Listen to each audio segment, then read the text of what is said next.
lined up for hours to tick off either a green yes box or a red no box on their ballots.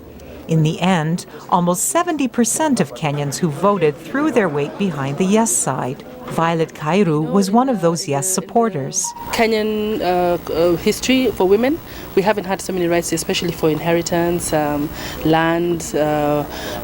There's a lot of the men inherit. You know, it's very traditional. So for us now, it's giving us rights as women to be able to inherit land, equal opportunities, all those things. This is the first time in Kenya's post-colonial history that the constitution has been changed.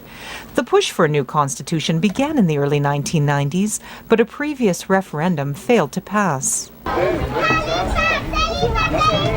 The new document contains Kenya's first ever Bill of Rights, which states that every Kenyan has the right to such basics as clean water, decent housing, sanitation, and an adequate supply and quality of food. Fred Olendo is with the National Council of NGOs, an umbrella group that works with national and international aid agencies. He thinks the Bill of Rights will ensure a better life for the almost 50% of Kenyans living below the poverty line. If we don't have enough food and housing, the government cannot use money for things like building roads or other areas. It will also put in the mind of the employees or the general populace that everybody has a right to eat and everybody has a right to access to housing. So that if you employ somebody, you have to pay them the salary that can make them have a decent meal and decent housing.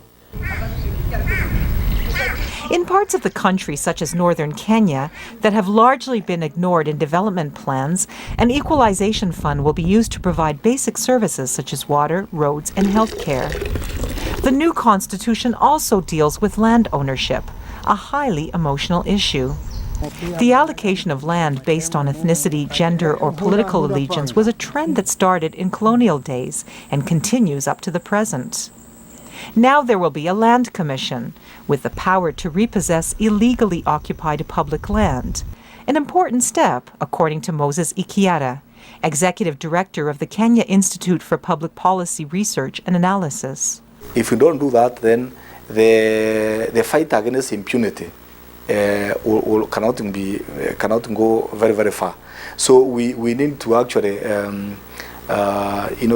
so long as we make sure that there's no witch hunting, the investigation about grabbing of public land is done properly without scoring political scores and other kind of things. The National Land Commission is also charged with forming a national land policy, something Kenyans have been advocating for decades, and with ensuring that women are able to inherit land. Many Kenyans are looking to the new constitution to curb excessive power in the president's office, government corruption, and non-performance by members of parliament. If in Linda, somebody has been accused of corruption or has been convicted of corruption and other cases, they cannot compete for public office.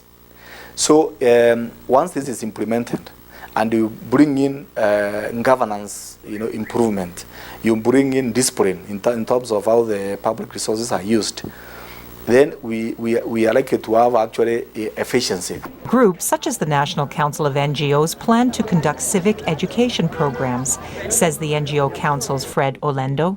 The Kenyan people must also rise up and know the provision, what is in the constitution. They should not just move on and vote like the voting that was done. Not that very many people read the constitution. The new constitution is scheduled to be promulgated August the 27th. Cathy Majtenyi for VOA News, Nairobi.